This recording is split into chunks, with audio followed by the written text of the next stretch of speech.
Father Chase Hasenroll, Father Robert Sirico, and Dr. Joshua Davis, fellow Muscovites and Idaho Vandals, ladies and gentlemen.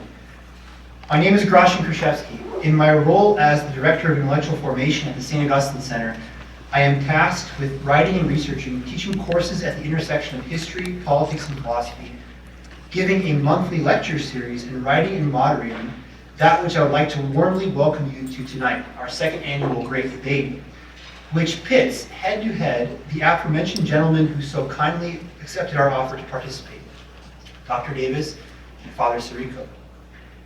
Capitalism and socialism, and how each system serves a Christian concept of society, is the pressing topic tonight. One that will be debated in a tripartite format of opening arguments, question and rebuttal, and live debate. At the start of each section and the subsections therein, I will pose to them and to you, the audience, the pertinent questions. At the end of the three sections, there is a final 15-minute closing argument segment where Dr. Davis and Father Sirico will have 5 minutes each to state their case a final time. Following that, open questions will be fielded from the audience for half an hour. We do ask you, please, show our participants and your fellow audience members the highest level of respect in refraining from any noise-making and or disturbances while our participants are speaking, and likewise, during the open question segment, that you only pose questions related to tonight's event. We are truly fortunate to have such high-caliber speakers with us tonight.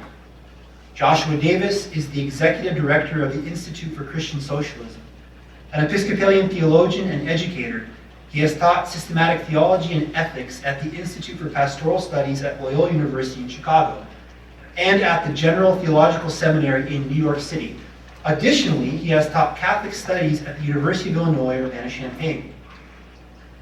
Father Robert Sirico, President and co-founder of the Acton Institute and pastor of Sacred Heart of Jesus Parish and Academy in Grand Rapids, Michigan, is a regular writer and commentator on religious, political, social, and economic issues, with select appearances and publications on the BBC, CNN, and EWTN, and in the New York Times, the Wall Street Journal, and Forbes. He is the author of the book, Defending the Free Market, the Moral Case for a Free Economy.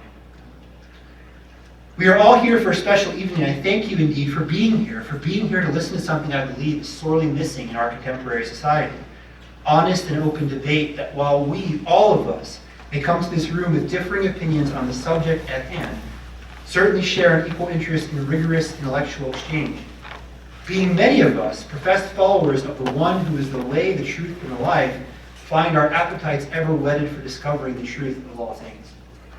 Before we begin, I'd like to at this moment welcome the pastor of St. Augustine's, Father Chase Hasenroll, and the president of the Vandal Catholic Club, Eli Lohman, to share a few words. Thank you.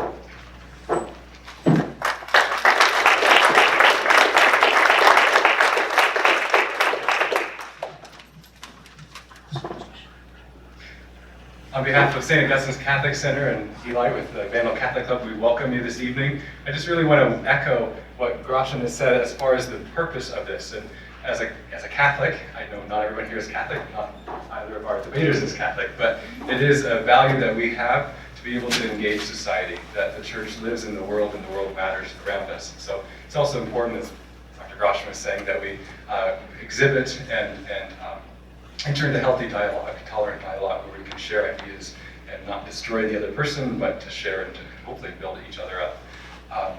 So with that, we can begin the evening. I do want to make just two practical notes. One, if you don't mind silencing your cell phone, it can really lose, I know as a public speaker at times, you can lose your train of thought if a phone rings. And then the university wanted me to remind you that it is their policy to wear masks. It's up to you to whether or not to follow that policy, but I need to remind you of that policy. So without further ado, may the debate begin.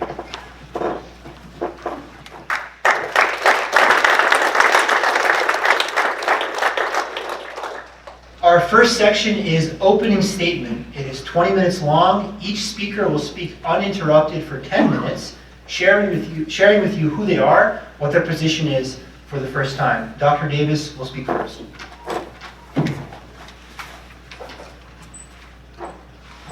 Thank you, Gratian. Thank you for the invitation. Thank you for your hospitality. Thank you very much. It's a wonderful opportunity to be here. You're never going to believe this, but I put a lot of thought into what I'm wearing tonight, actually.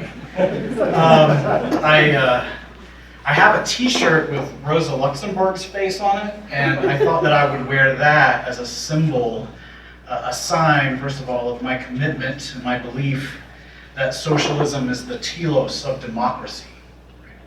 And also as a sign of the Jewish women that I consider my teachers, which also include Jillian Rose and Ellen Meekson Woods. But then I figured what better way to do that actually than with Mary and her Magnificat. So also pretty much captures what I'll be emphasizing tonight, right? Lifting up the lowly and sending the rich away, if you will. I was expecting some laughs for that. So let me start. I've already used up about a minute, and I want to make sure I get through this. So in a nutshell, my argument is capitalism appears to be only a form of economic production and distribution, when in fact it is a religious form of life, and an idolatrous one at that. So capitalism cannot serve a Christian conception of a healthy society, and further, it's inimical to Christian discipleship. Our situation as Christians in capitalist society is not unlike that of Christians under imperial Rome. Christians were compelled there to serve a God other than the one incarnate in Jesus of Nazareth. And so our role as Christians under capitalism is to put a spoke in the wheel of its reproduction and embody an alternative. Along the way, as I make this case, I'll argue that capitalism is inherently antisocial, it inhibits democracy, and depends on human domination. But all of this is what the Bible means when it calls something idolatrous. Now, I want to make clear that my argument is a normative one at the level of ethics and theology. While I may comment on matters of consequence and utility here, the question I'm raising is what Christians ought or ought not to cooperate with. So let's begin. Here's a series of quotations from saints. Share everything with your brother. Do not say it is private property. If you share what is everlasting, you should be that much more willing to share things which do not last. That's from the Didache. From Ambrose of Milan. You are not making a gift of your possession to the poor person. You're handing it over to him. You're handing over to him what is his. John Chrysostom.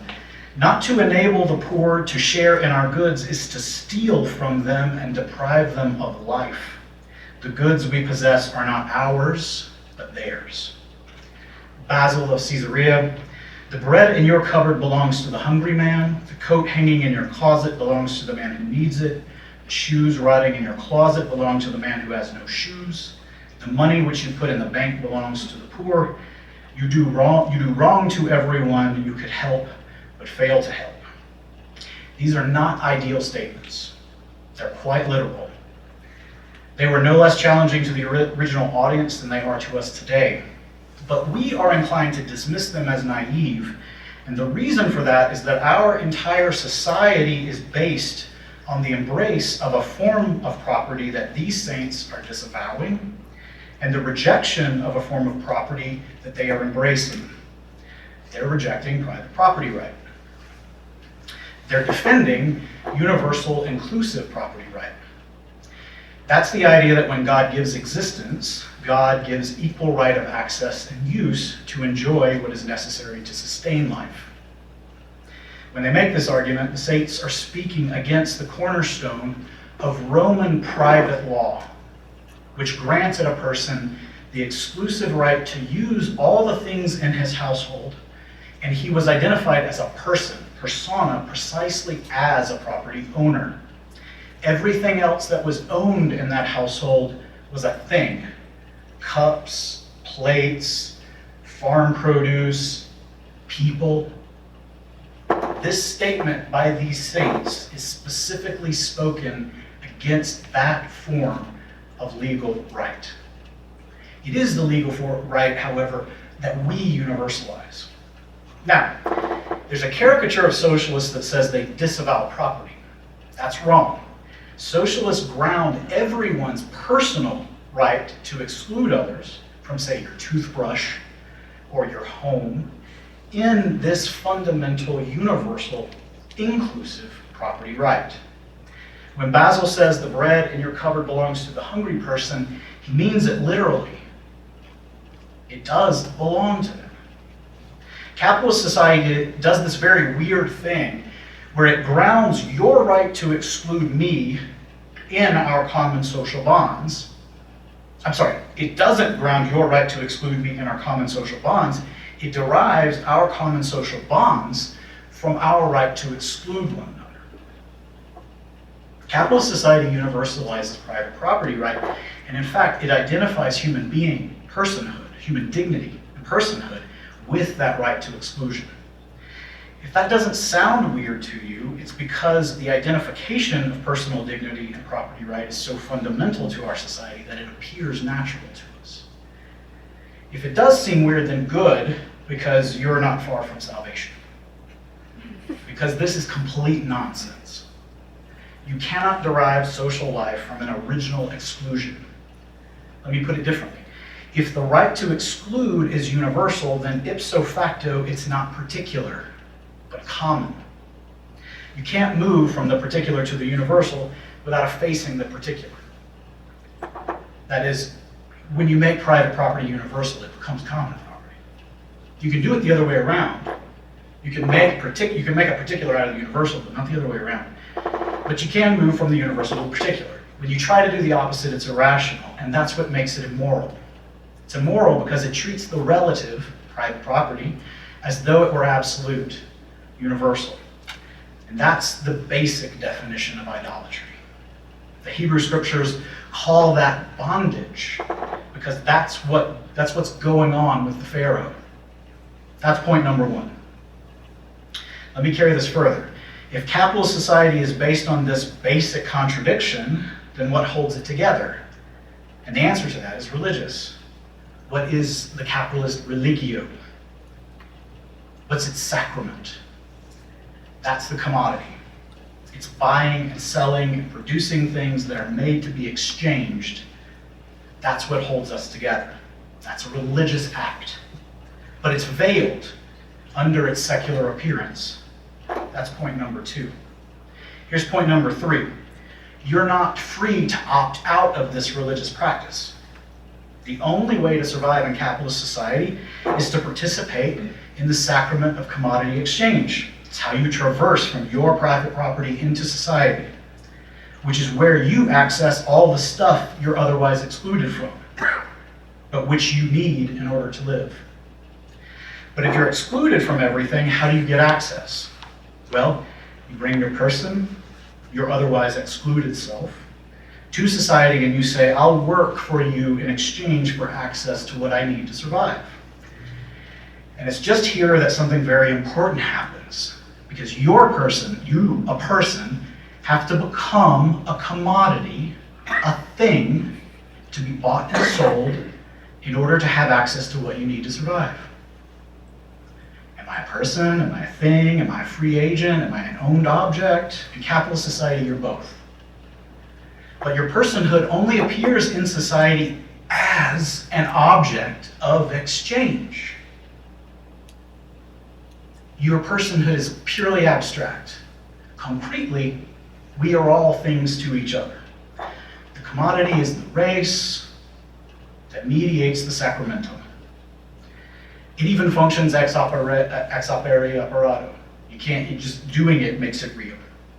This is how we live. We're all using each other in just this way at all times, as objectified means to our own ends.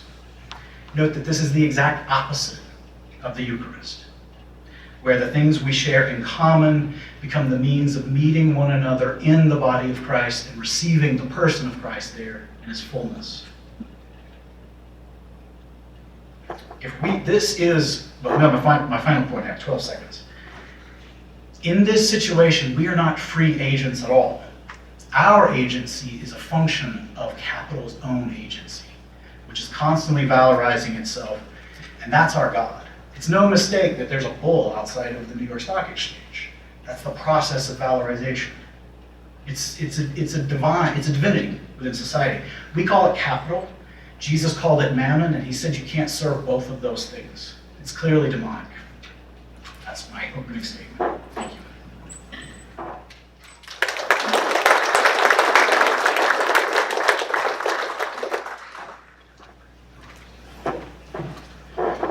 Good evening. I'd like to express my deep appreciation for the invitation to engage in this timely conversation about the morality of economic matters from the historic categories of capitalism and socialism. Of course, I found it irresistible to accept the invitation of a certain professor with a distinctly Slavic-sounding name to come to Moscow to debate socialism. And so it is that I find myself this evening at the University of Idaho. It is good to begin such discussions with definitions, and there are any number of kinds of socialisms and capitalisms at play here. Yet whatever else may be said about socialism, whatever else socialism is, at its core, it is about the social or state or some form of political ownership and control of property and the means of production, as you just heard. It is this aspect of the ideology of socialism, among others, this disqualifies it from being compatible with the Catholic, and I would add, Christian vision of a healthy society. That is the case, that this is the case can be seen in the papal encyclical that initiated Catholic social teaching, Rerum Novarum, in 1890, in which Pope Leo XIII declares that private property is sacred, his word. Not absolute, mind you, but sacred, because it is the fruit of human labor mixed with nature, a word sacred that no socialist would ever use in relation to private property. Socialists may express many and varied sentiments about solidarity, equity, care for the marginalized and the poor and the vulnerable. All these sentiments that I would agree with and champion, because as a disciple of Jesus Christ, I believe that to minister to such people as these and to be in solidarity with them, we in fact are encountering Christ himself, though in a distressing disguise, to quote St. Teresa of Calcutta. But at the center of a specifically socialist claim, let us make no mistake that it is not love that is the instrument which fulfills the vocation, but force and coercion. Indeed, it is the fist that is the means to achieve this goal, not the outstretched arms of the Savior and his embrace that we see on the cross.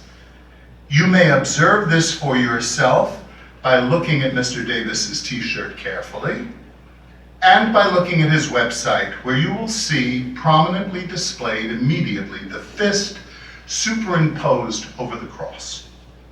The socialist confusion with Christianity is identified for us by none other than Winston Churchill, who once quipped, "The socialism of the ancient Christians was based on the idea that all that is mine is yours, but the socialism of today is based on the idea that all that is yours is mine." It is only fair at this point to require of me that I define what I am defending under the rubric of capitalism. And in this effort, I turn to someone who is well familiar with diverse forms of socialism under both its fascistic model, known as National Socialism, and its Soviet model, known as Marxist-Leninism. This is the definition which I identify with. St. John Paul the Great said this in the aftermath of the collapse of real socialism in Eastern Europe. I quote from his encyclical Centesimus Annus, number 42. Listen carefully to this. Returning now to the initial question, can it perhaps be said that after the failure of communism, capitalism is the victorious social system, and that capitalism should be the goal of the countries now making efforts to rebuild their economy and society? Is this the model which we ought to propose to the countries of the third world which are searching for the path to true economic and civil progress? And then he answers, The answer is obviously complex. If by capitalism is meant an economic system which recognizes the fundamental and positive role of business, the market, private property, and the resulting responsibility for the means of production, as well as free human creativity in the economic sector, then the answer is certainly in the affirmative, even though it would perhaps be more appropriate to speak of a business economy, a market economy, or simply a free economy. But if by capitalism is meant a system in which freedom in the economic sector is not circumscribed within a strong juridical framework which places itself at the service of human freedom in its totality, and which sees it as a particular aspect of that freedom, the core of which is ethical and religious, then the reply is certainly negative. The Marxist solution, John Paul said, has failed. Close quote. Like John Paul II, I too prefer to call this system that I defend a free market over capitalism. And if I am to be criticized for this, then I insist that I be criticized not for some form of crony capitalism or state capitalism or mercantilist capitalism or hedonist capitalism or financial capitalism or any of the other forms of hyphenated capitalism that employ the state to advance its agenda. To invalidate my case for the free economy, which is not based on ideology or politics, but on the very nature of the human person, which I hope to elaborate in the course of this evening's discussion, you must first indict my idea of what a free market is, which can be described simply as follows. The market will exhibit all of the shortcomings and failures that people in their peaceful acting will exhibit, for that is in reality all the market is, close quote.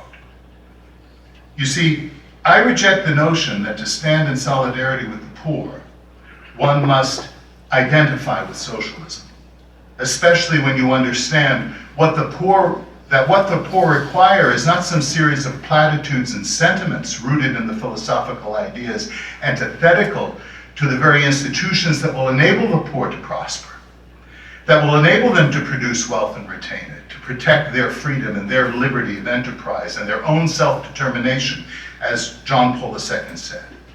Another threat I see posed by Christian socialists of Mr. Davis's approach is the priority that he places on the political over the personal and the cultural.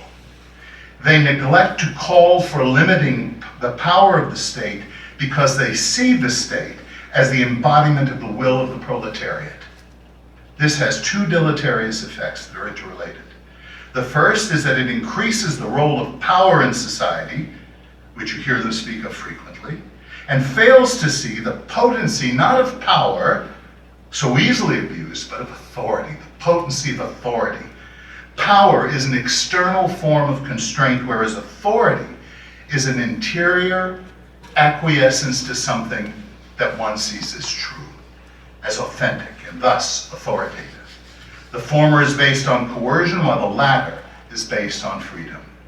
A second danger that is related to this is the way in which such grand notions of social organization and revolution easily become abstract and erode the very personalist nature of the human community and solidarity. This is no truer than socialism's view of the family. In the Marxist view, the nuclear family emerges as the last stage of capitalism, and as a result of the development of a class system society built upon monogamy and private property. For Marx and Engels, especially in the origin of the family, private property, and the state, this needs to be destroyed, they say, in order for a full egalitarian society to come forth.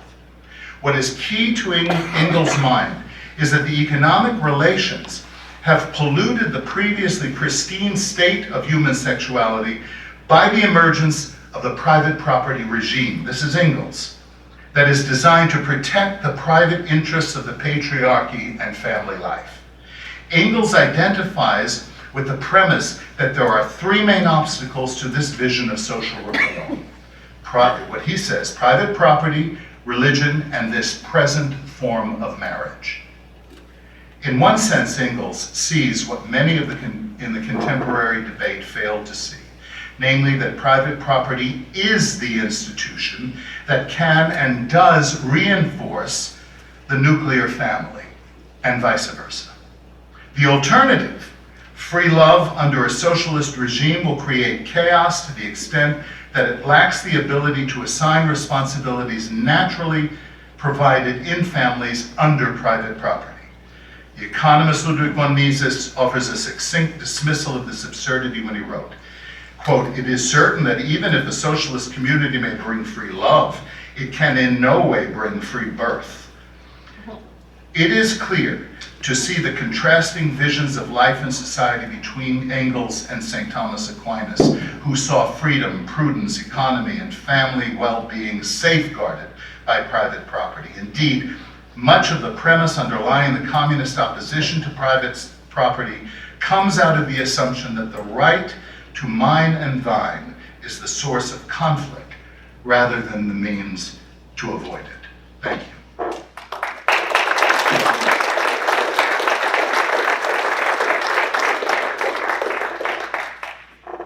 We move to our second section of the debate titled Uninterrupted Questions with Rebuttal. This is a 30-minute section broken down over 3 questions and 12 time periods. So for the first question, our first speaker will come up and will answer this question in 3 minutes. His opponent will come up and rebut that argument in 2 minutes.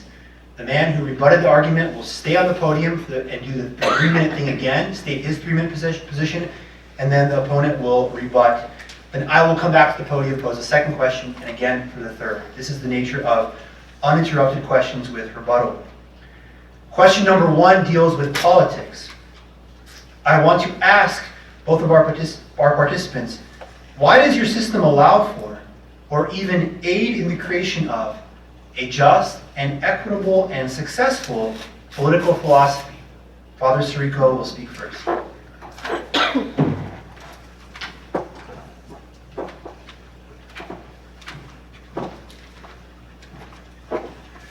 The system that I'm articulating allows for the benefit to society as a whole, primarily because what it allows to have happen is people to bring their own intelligence, their own awareness of their needs, subjectively understood, the awareness of their family, of their neighbors, of their own priorities as set by them in freedom, to the marketplace, and thus informing the marketplace of what is needed to sustain that society. Now, that is part of it, but that's not the whole of it.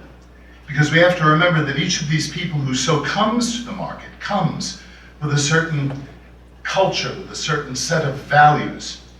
And that system of values is what must form the market. It's what John Paul II described as the religious premises or orientation or culture that is necessary for a market to be not only free, but to be good as well. It's what John Paul referred to when he talked about freedom in its totality, not just in its economic dimension, but in its total dimension.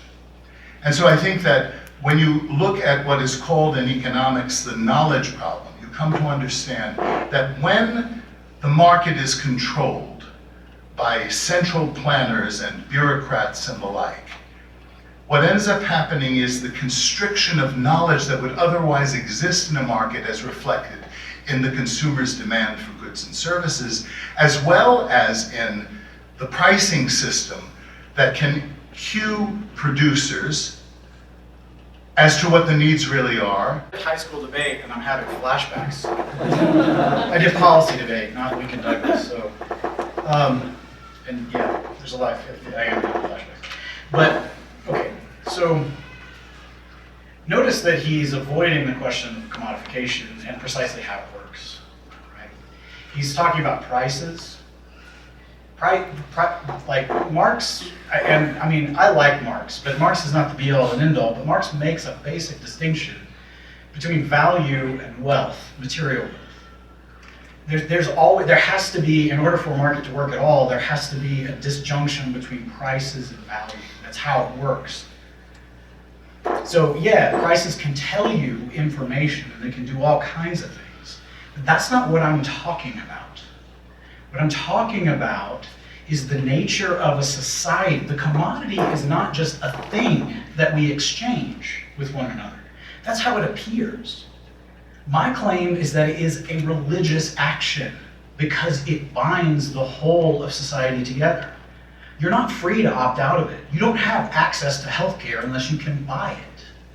And the reason for that is because someone, a corporation, has the right to withhold it from you unless you can purchase access to it. It's a basic, now you can talk about this as an exchange between persons. Yeah, commodity, money, commodity, we exchange it, right? But there's also a process of value production that's involved in it. And in that value production aspect, you and I are the objects of that value production. I need you to be this object for me so that I can access the things that I need to live. That is not okay for Christians. There's no way. Jesus comes to me in the poor person, and my society compels me to see Jesus as an object that I can turn toward my own advantage? No. This is what we have to address. This is the normative claim.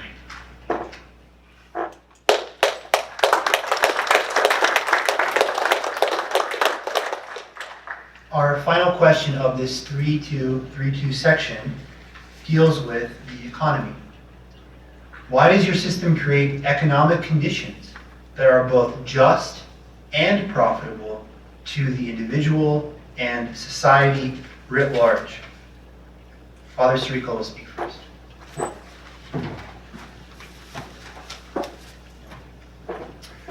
I want to unpack some of the things I've already kind of said in an enclosed way. First is that the nature of the human person is what produces the economic reality. So let's consider for a moment who human beings are. We are created in the image and likeness of God. On our hearts is inscribed eternity. We are a combination of both the dust of the earth, that is, we are corporeal, and we have breathed into us the breath of life. We are also social, but we're also individual. From the first moment of our conception, we are distinct from our mothers, even though we exist within our mothers.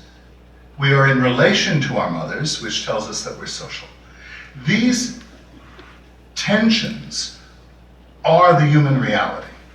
And then you combine that with the fact that we are endowed with reason, that is how we survive, that our relationship to the material world, our relationship to nature, is primarily a relationship not like that of animals, which is a relationship of instinct, but a relationship of reason. It is through reason that we mix our labor with nature and draw out from nature the things that sustain us. Let's remember that wealth does not exist in a state of nature. Natural resources are not wealth. For natural resources to become wealth, they have to be transformed into human service. And the question of the value, the question of what gives wealth, is not dependent upon the opinion of a politician or even an entrepreneur. It is based on the use and the value of the person who comes to the market and says, I need this, and I need it now, and I'm willing to exchange resources for it. It is not the case that there is a disjunction between prices and values, because values are what give rise to prices. The consumer determines the price of a thing in a free market. In a manipulated market, in the kind of financial markets or mercantilist markets that we hear described by socialists, that's not the case. But in a truly free market, that's the reality that we must confront.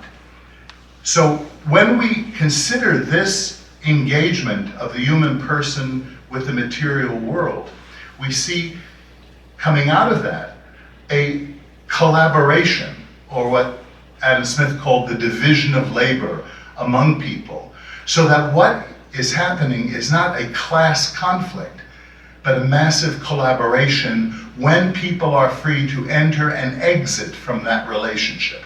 The thing that most often stops people from that is some form of coercion at the hands of the state or of violence.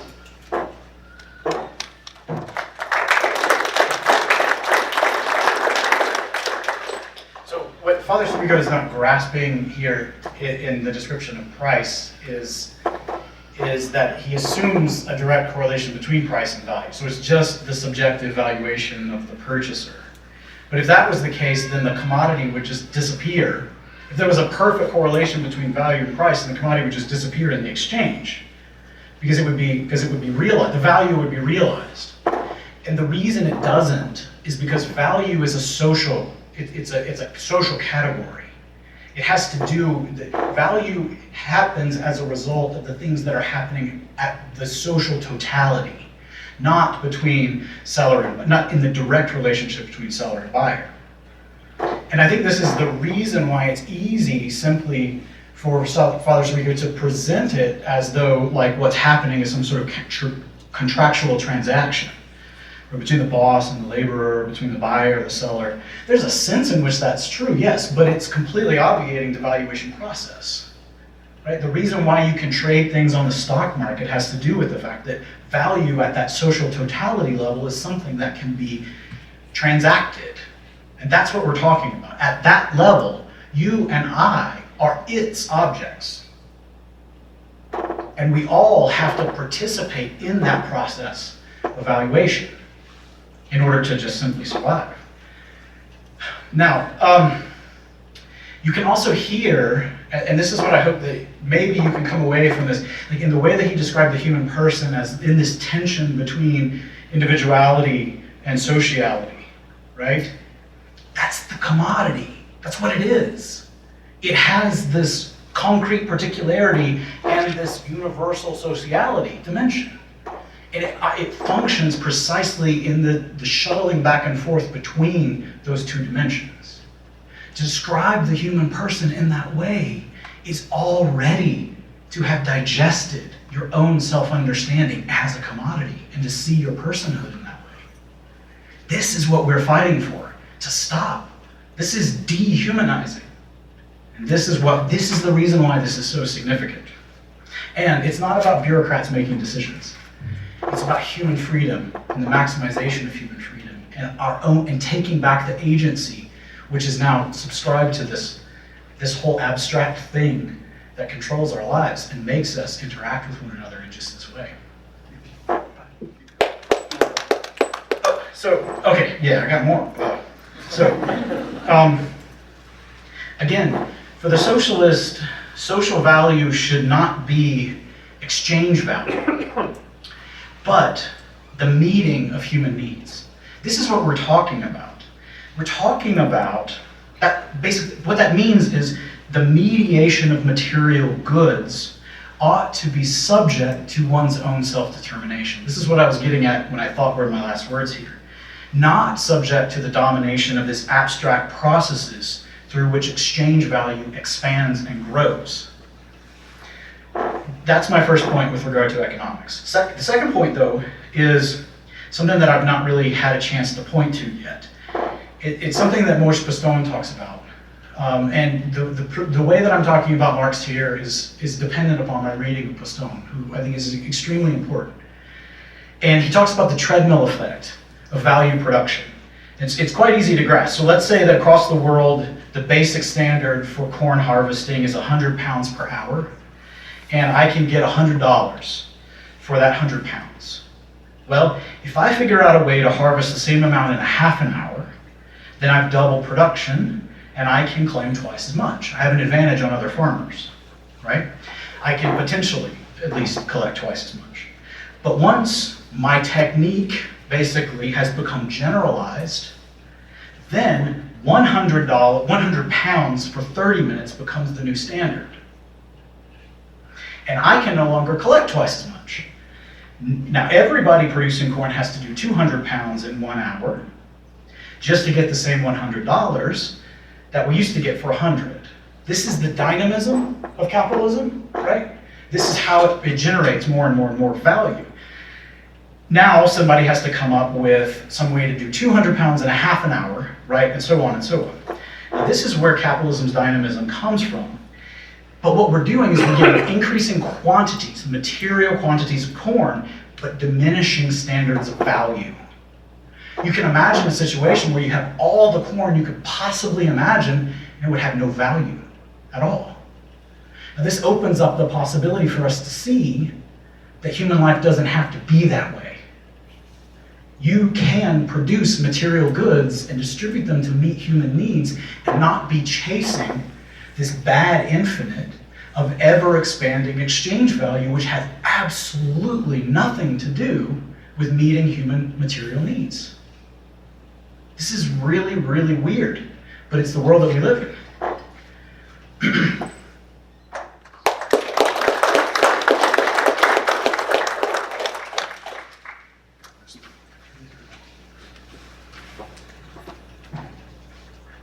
The question remains, how are human values met if human beings can't express what their needs are in a market society? The market is not abstract, it's just quite the opposite of being abstract.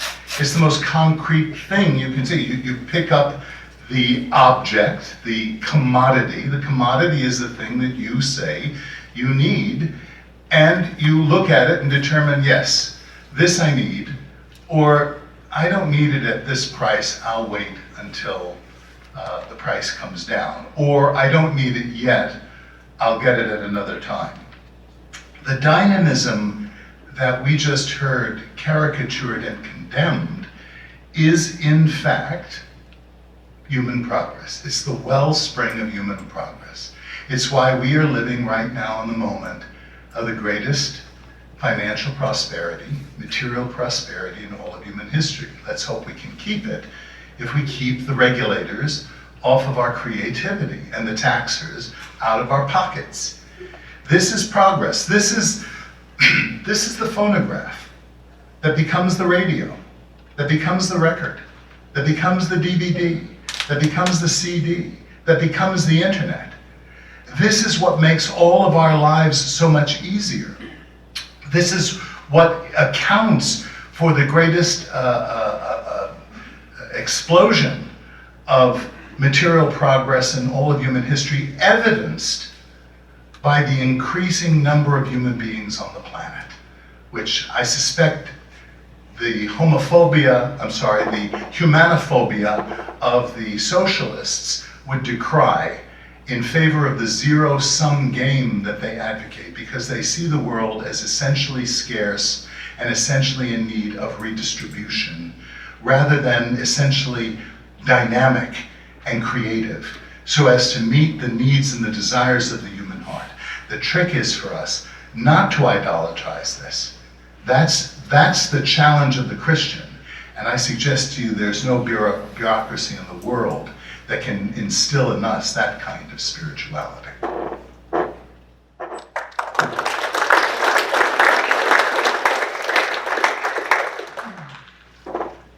We've reached our final section and penultimate segment of the night, entitled Live Debate.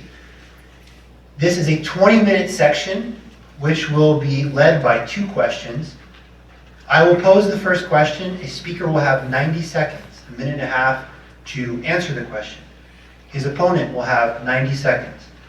At that point, I will move the podium off to the side. Gentlemen, if you want to hold the microphones you have, if they work. If they do not work, I think that's not a problem. It's a pretty small room, which is nice. We'll be able to hear ourselves just fine.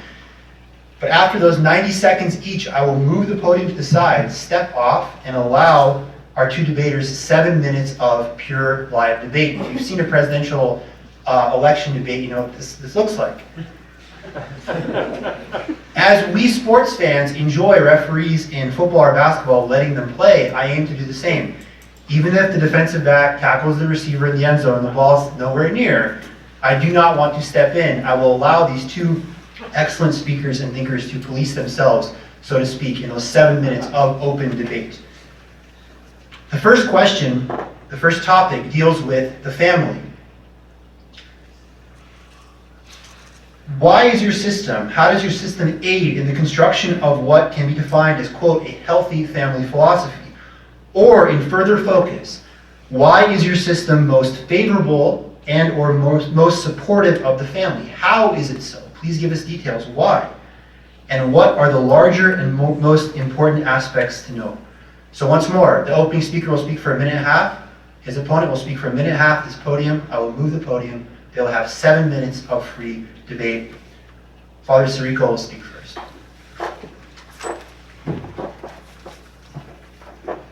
I've already alluded to the socialist vision of the family as expressed by Marx and Engels, and I'd be very interested to hear what Mr. Davis has to say about that, whether he does believe that the nuclear family reinforces and depends upon private property.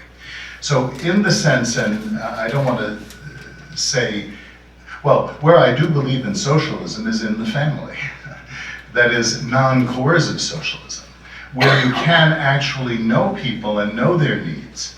But that requires an intimate knowledge of people, not an abstract knowledge of an entire society.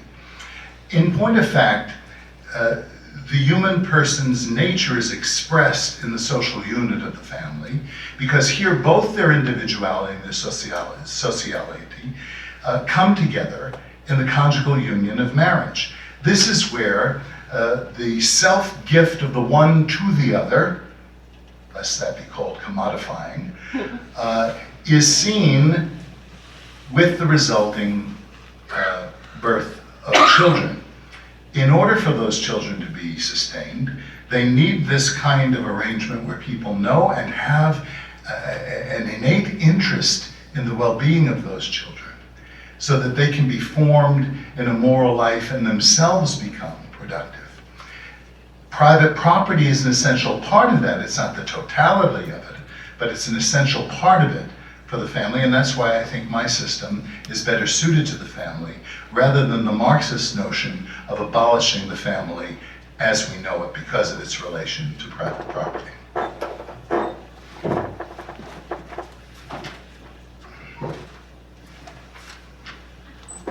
Well, Engels on the family, I mean, Engels is never a good interpreter of Marx, right? I mean, this is what I would say about this.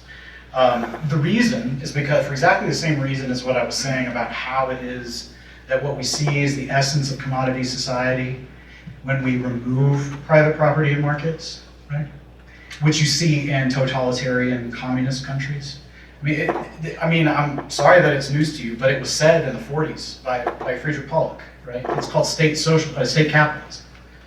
I mean, they identified it as, this is the problem that communists were wrestling with at that time. Why is it that we got rid of private property in markets and we still have capitalist society? This is what this was, right? Well, the way this applies to the family specifically is because, I mean, socialists are not against the family. That's a silly, right? I mean, if you remove the family and you still leave the relations of domination in place, then all you've done is made society, one big nuclear family, right? In the way, I mean, in these forms of domination, right? If you think of it as like women being dominated within the traditional family unit, right? Which is a criticism that was raised by many socialists from the left. Eliminating the family doesn't eliminate that. All it does is make every woman subject to every man. That's not what socialists are talking about. Socialists are talking about transforming relations of domination into relations of self-determination. That's what the criticism is. So when it comes to questions about the family, right, this is how we would begin to address that question. But in this context, it's a bit of a red herring in particular, because I mean, imagine, right, Father Sirico being asked, how does your system support the expansion of trade unions, for example, right? It's not that those two things are opposed to one another, but that you can't actually begin to grasp the ways in which what is being criticized at the social level right, implies a certain kind of answer already. What I mean in that case is trade unions have just as much a basis in Catholic social teaching as does the family. And if you want to talk about the principle of subsidiarity, what better way to talk about it, actually, than the workers who work in a business? We're going to talk about people who know how to make decisions about what they need, the workers in a business owning it. That's what we're talking about here, right? But what we have with regard to the question of the family comes in play, particularly because of this particular understanding of the way that socialists are understood with regard to the question. I'm sorry, I had some more to say on it, but my time was up. Oh, no. I think I'm still in 3-minute mode. No, you're perfect. So, sorry. Now, at this point, we'll move to this 7-minute free debate where you please yourselves as you see fit. Well, I just want to pick up on this statement about, I didn't quite write it down, but you said that Catholic social teaching is that there's an equivalence or something between, in Catholic social teaching, trade unions and the family. No, I just... How did you put that? No, what I said was, with regard to the question of like, how do you support the family, that having a role to play in Catholic social teaching, right, specifically, you could just as well frame the question in terms of how does your system support? No, but there was the next part, that when you kind of said that unions and family in Catholic social teaching were somehow equivalent. Yeah, Catholic social teaching supports the right of workers to unionize. But first of all, the teaching on the family goes back to the Garden of Eden. And the teaching on the family is a sacrament of the Catholic Church, right? The marriage, matrimony between man and a woman and the family. That's not what I'm saying. The discussion of unions only comes up in the 19th century, and it's qualified. No, that's not what I'm saying. Okay. No, my point is that it's a red herring in a discussion about what we're talking about. Because you could just as well talk about trade unions, but we're not talking about that. No, but what I'm saying is if you wanted to talk about trade unions, you have to understand that there are limits that the church puts on trade unions. They must not be political. They are only, they're not obligatory.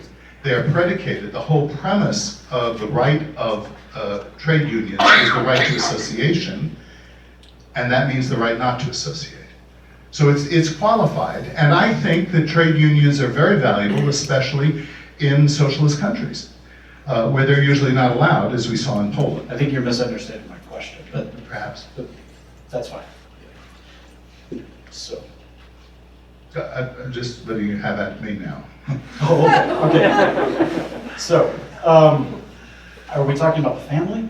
Anything you want to talk about. Okay. So here's the thing about, let me go back to this point that you made about the expansion of wealth, the dynamism and how it is that produces a great deal of wealth. Right. I mean, you're exactly right about that.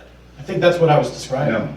But the part that you left out is that what it produces at the same time, concretely, right? Abstractly, it produces a great deal of exchange value. Concretely, what it produces is a whole lot of superfluous people. There are no superfluous people. No, absolutely.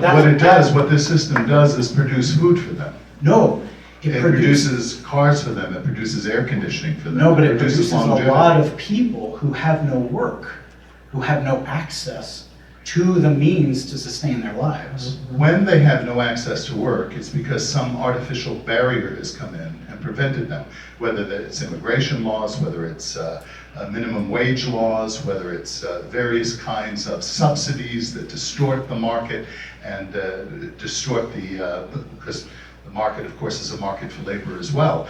People bring value to themselves or to the business and the service they offer others if they're left free to do that.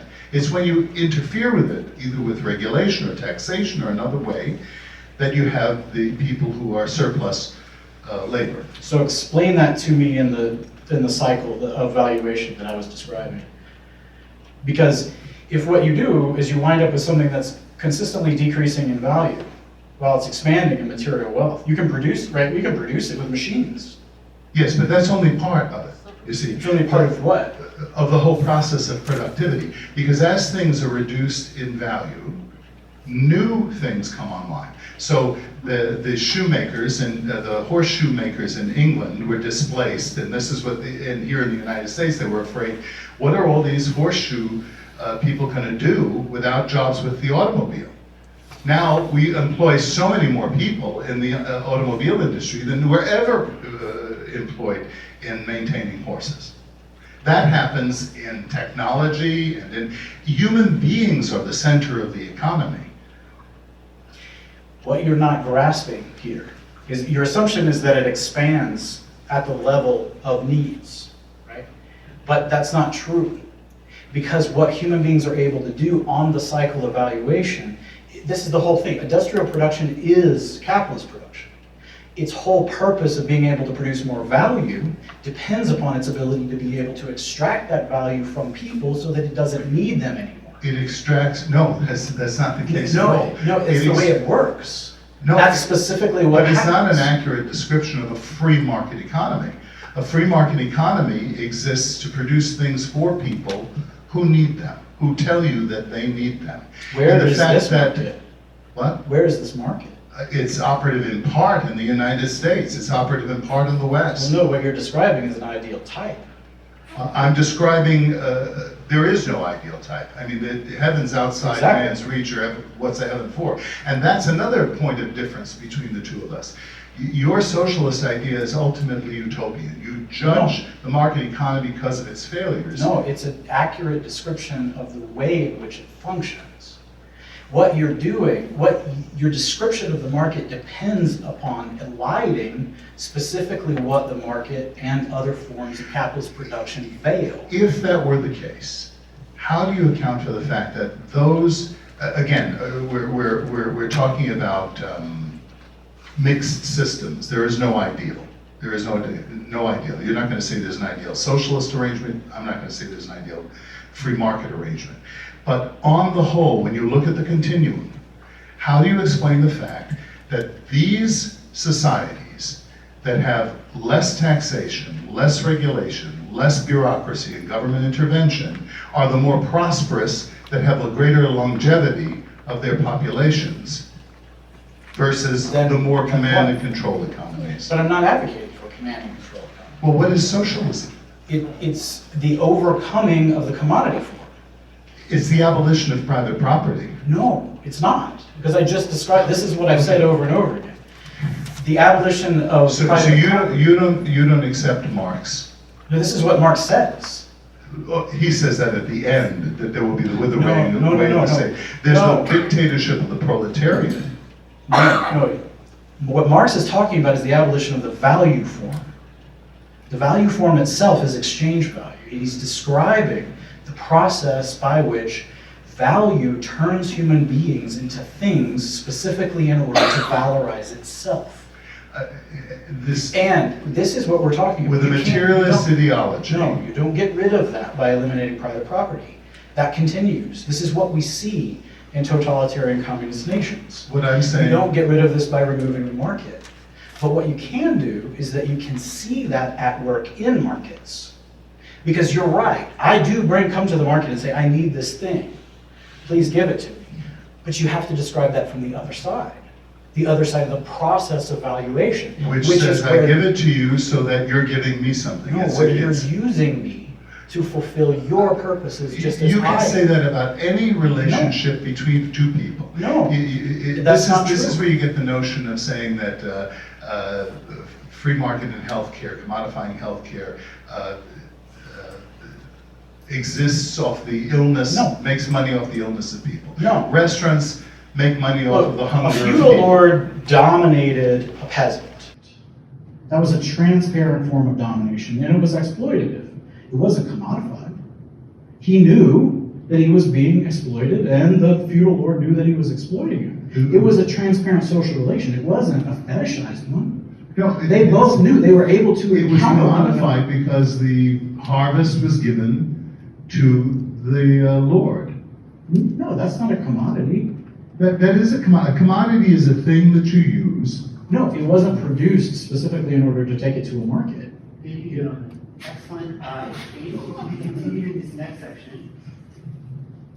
You will be in one second. such a lively, excellent exchange. I'm sure could continue farther, deeper into the night. One question spawning other counter questions. So again, truly, sincerely excellent. I can't wait to see how you attack this next topic, which is the exact same format, 90 seconds, 7-minute of live debate. And it's really the final question that our competitors will address to you before they make their closing remarks. So this is it before it's really it. This deals with feasibility, implementation, and effects. If implemented within society, why is your system a good, if not, quote, the best? And again, I leave that to you to define what those terms mean. Option for that society and its citizens' well-being. What does it mean to implement your system into a society? What is the feasibility of doing so? How does it actually look? And are there examples at the ready you can point to? If a society does successfully implement your system, what are the long-term effects and benefits of doing so? One of the biggest things I think all of us are frustrated with politicians, public intellectuals, is they talk about a lot of things without ever offering concrete hope or a concrete plan or proposal. I am asking our two brilliant speakers to put together their thoughts into a program. Explain to us clearly why your system is not just better, but what it would look like. What will this actually do for the people gathered here, waiting with bated breath to find out, well, what's in it for me, so to speak? Why is this better for me and for all of us? So in this section, Dr. Davis will speak first for 90 seconds, followed by Father Sirico for 90 seconds. I will once again move the podium to the side, and we'll have at it for 7 minutes. Dr. Davis. One point just before I move on to this particular question, I just want to call attention to the point that Father Sirico made about there not being wealth in the natural world apart from human labor. That's specifically the association of wealth with value, abstract value, right? That's the distinction between material wealth and value that I'm calling attention to. And it's vitally important to grasp it because it's the social form of life under capitalism. Now, with respect to the question of feasibility, as with the question of the family, this too is a loaded question from a socialist because we already live in a capitalist society. What is there to implement, right? So the question doesn't really even apply to capitalism. What it's really saying is, so the socialist thing, how realistic is it, right? So this is why most socialists are revolutionaries. Now, the term revolutionary is oftentimes associated with violence. Father Sirico invoked that fear with the fist thing at the beginning. The fist is a sign of solidarity. By the way, pistis in Greek basically means solidarity. So one need not be violent or coercive in order to show one's solidarity, as the cross of Christ itself demonstrates in his pistis. But what we don't actually have any doubt about, though, is that because capitalism is not just a system of production and distribution, but it is a social totality. When socialists talk about overcoming this way in which we are all forced to use each other, those of you that are in college now will have to leave this. Right now, your time isn't claimed in the same way that it will be unless you happen to be working, right? Before capitalism, people basically lived lives like that, right? But capitalism compels you to live in a certain way. It claims your time, claims those things in certain ways, and it does that specifically in order to produce value the way it does. When we talk about this, we call it revolutionary because it means a total transformation of society, that aspect of society. It is a coercive aspect. That's the whole point, right? But as Paulo Freire said, a truly revolutionary act is always an act of love because it's carried out specifically on behalf of everyone. And if it's not an act of love, it's not a revolutionary act. That's why one way of thinking of the resurrection itself is as a world-transforming revolution. I think I'm probably way over. I'm sorry. I lost track of the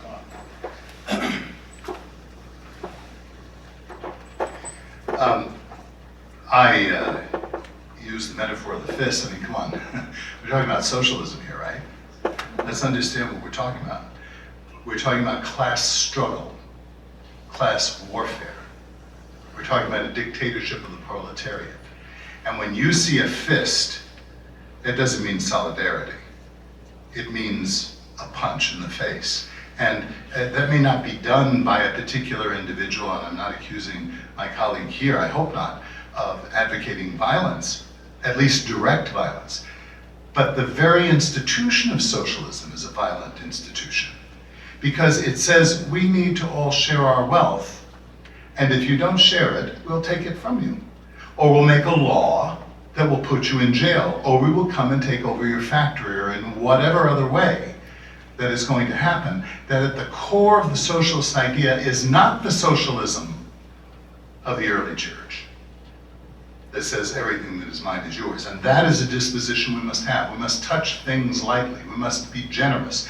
And that's why when we do the demographic studies of who gives in society, you find that it is the advocates of a free economy, limited government, who are the most generous. They give more to the poor.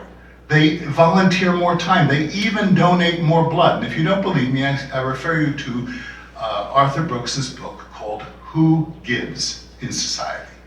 And you'll see he's done an exhaustive sociological study of this. No, the fist means, it really is at the core, because it's saying we have to force people to be good, to be generous with one another. And I suggest to you that it's a far less revolutionary, social transformative idea than is Christianity. The hard work of Christianity is not to coerce people, but to convert people. It's not to impose upon people things, but to compellingly propose to people to surrender their life and their wealth on behalf of their discipleship to Jesus Christ. Instead of decrying the rich, we should help them to understand that it is their vocation and the way in which they serve others by being productive, by being responsible, by being creative. It is, I suggest to you, the parable of the talents, where each person is given a talent, entrusted with a talent according to their ability, and they're expected to be creative and productive with those talents so as to bring it back to the master, to be received into the master's presence for all eternity. At this moment, gentlemen, I invite you one more time for our final live debate, 7 minutes of open exchange.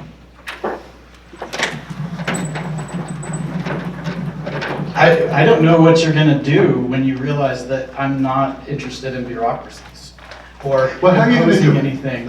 Just practically, how are you going to Well, no, what I'm more interested in collectivize? is what it is that you would have to say against socialism once this idea of bureaucracies, imposition, control is done away with. Well, I just think that Because bureaucracies are an put it to intrinsic you, part of because I put it to socialism. you, right? Because what we're talking about here is what Weber calls, instrumental reasoning, right?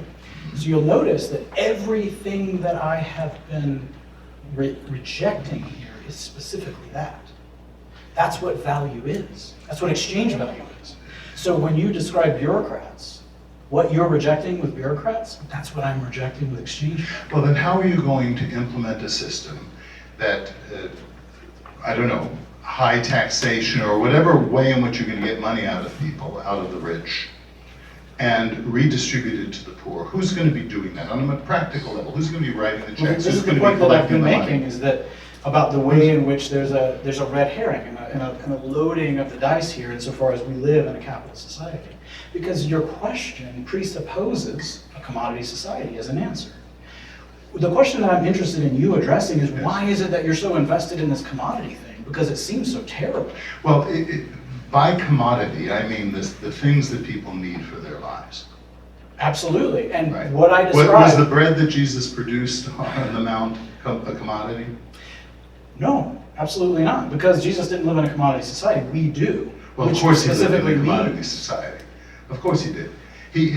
Any number of his parables talk about commodities, about the production of produce and No, things no. like that. Those are Maybe commodities this is that a- people would maybe buy. this is a basic The merchant misunderstanding. goes and gets the pearl of great price. There have A commodity society and the fact that commodities exist are two different things.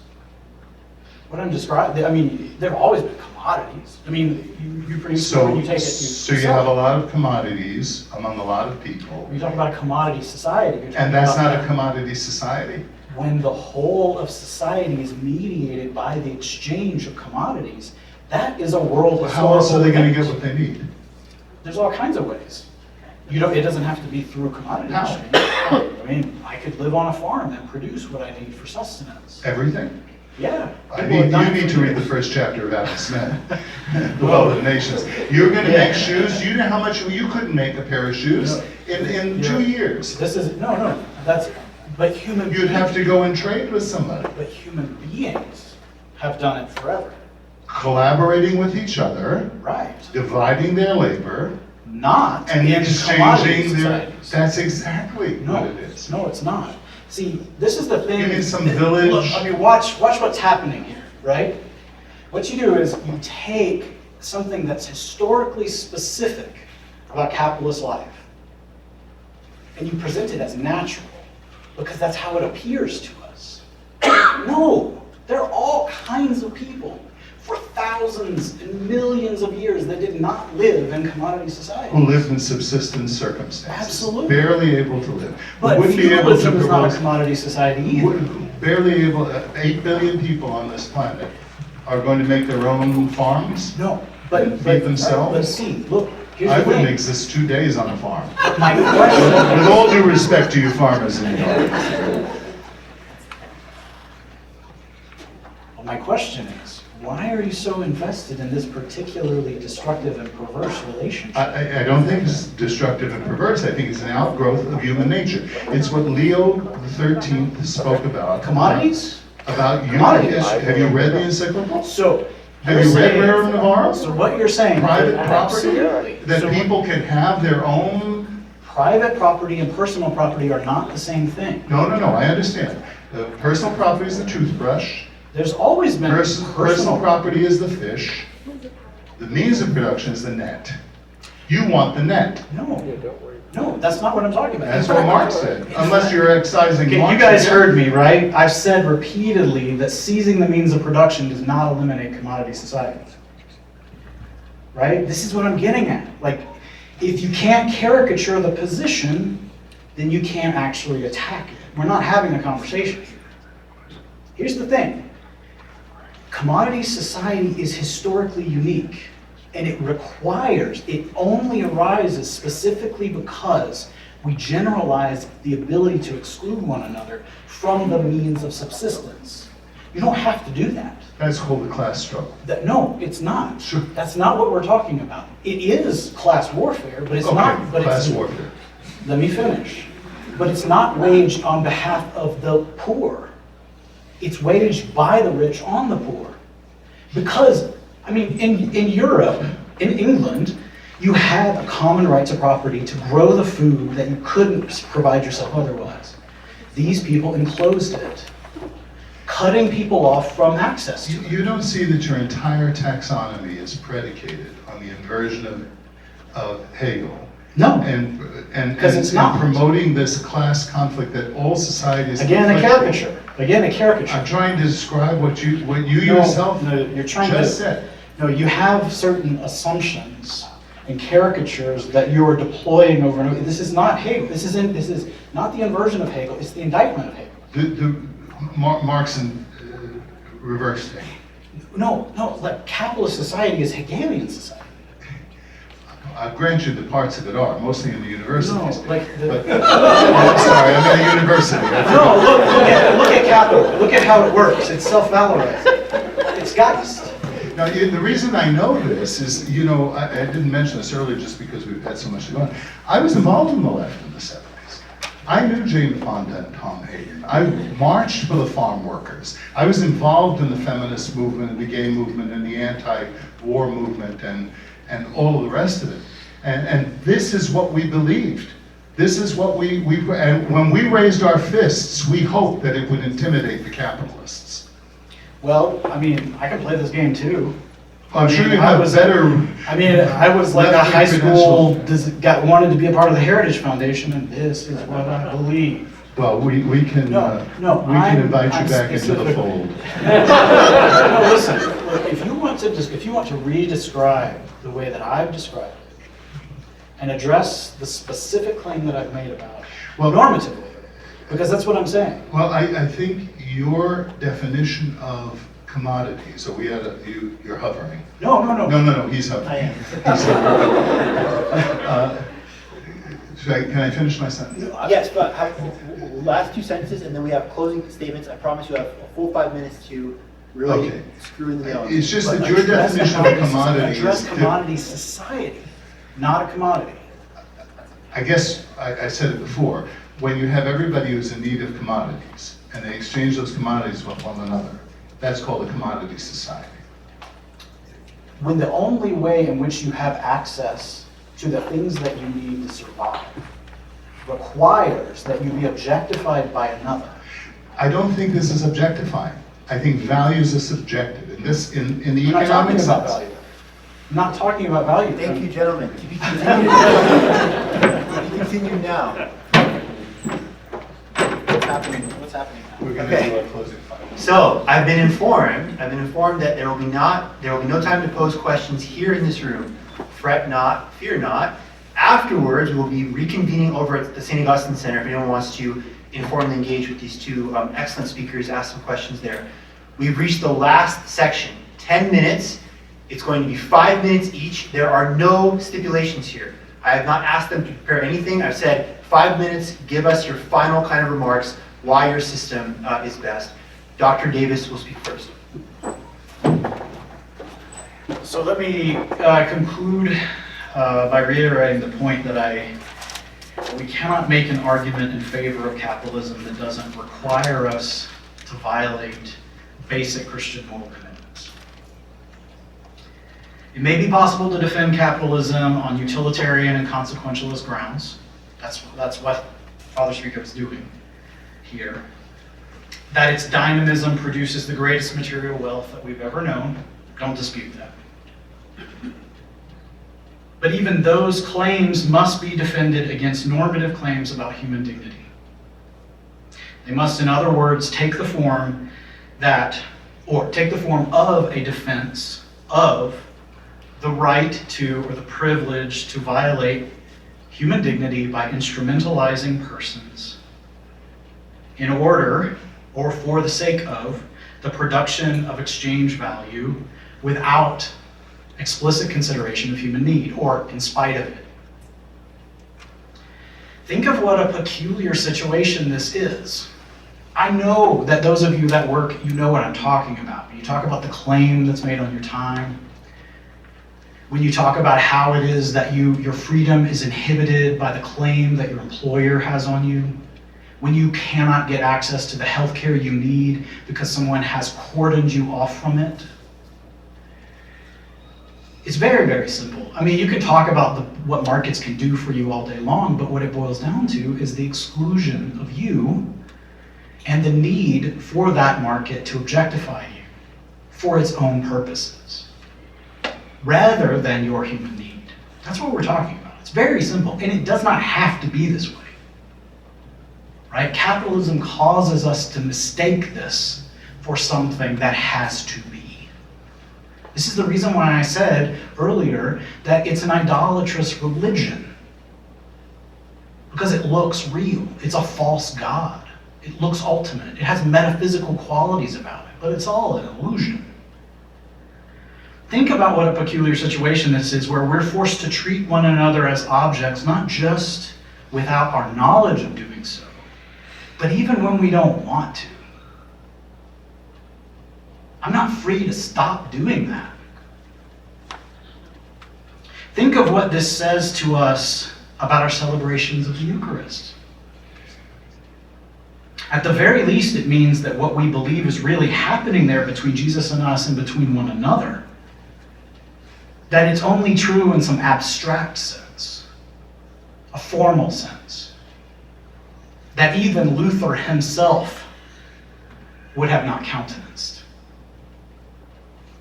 The most pressing question for the Christian capitalist remains the religious one, which identifies capital as an idol and the commodity as its sacrament. And the Christian capitalist simply has to answer the question of just where to draw that line. And I want to close with a word of caution, because I've adumbrated this caution in my comments earlier about fascism and totalitarianism.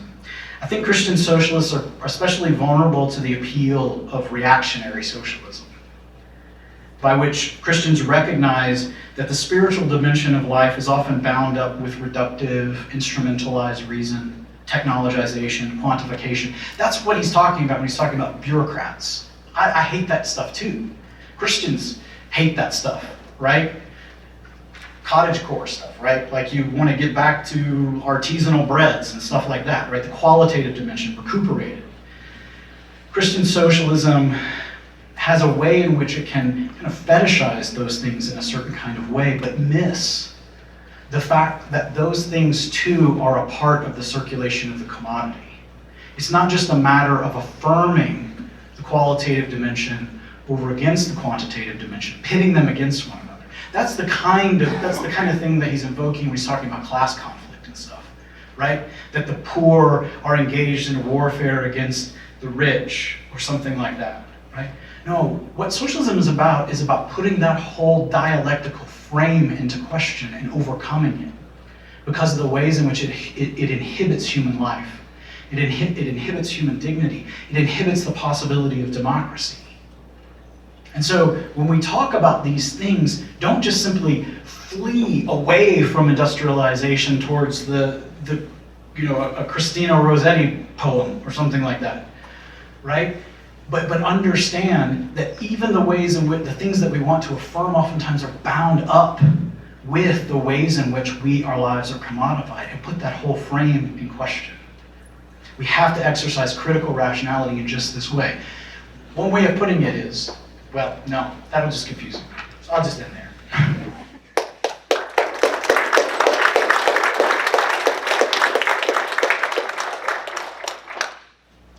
Some people love the poor so much that they want to make systems to ensure that there are more poor people. And then someone like me comes along and says, no, we have to, if we're going to feed the poor, we have to do it with more than our sentiments and our sentimentality.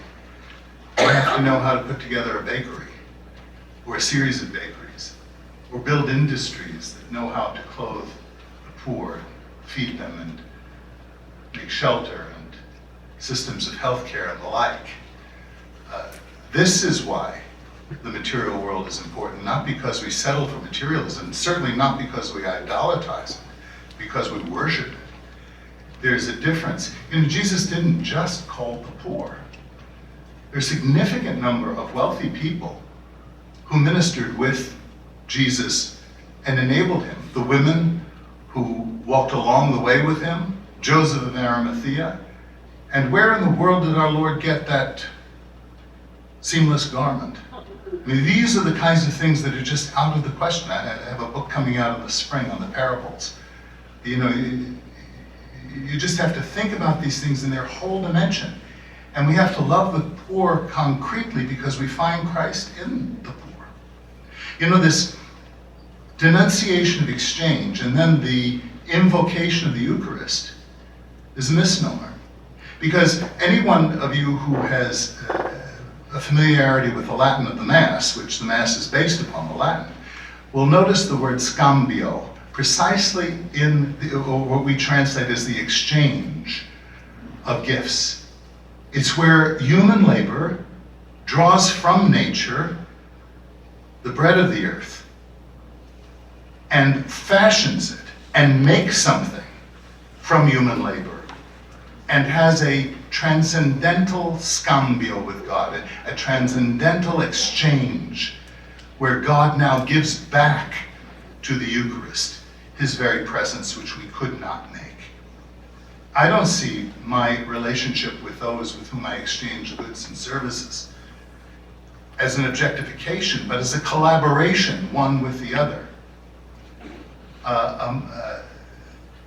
It is astounding to see a socialist, a self-professed socialist, discard all of the major categories of Karl Marx, preeminent of which is the notion of class struggle, class warfare, which I'll come back to in a moment. Let me say that the vision, the Catholic vision of the good and healthy and virtuous society is based upon a principle called the principle of subsidiarity. It is where needs are best met at the most local level of their existence. There's a role for the state, but it's a circumscribed role.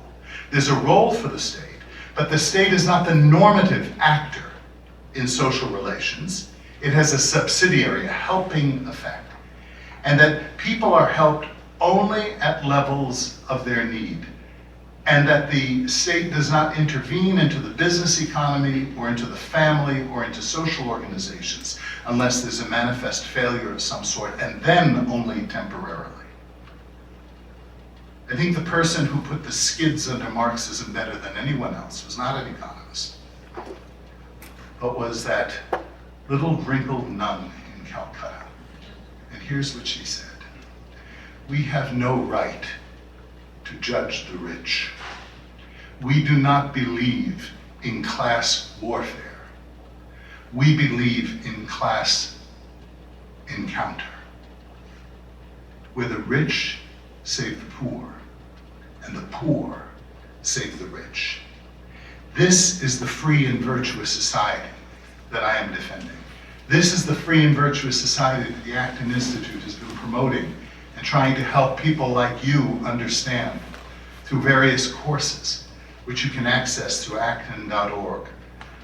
This is the kind of society that we need to defend and is worthy of our defense, because it represents the potential for a civilization of love rather than a civilization of conflict and of intimidation.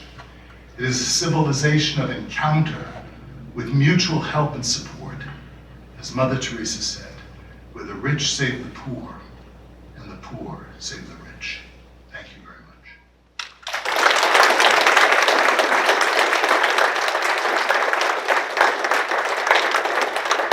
Once more in closing, I'd like to thank all of you so much for coming. If you'd like to reconvene across the street, please do so to ask some questions. I hope you've received a lot of food for thought, and please allow me to close with one request. Please give both our participants a hearty round of applause.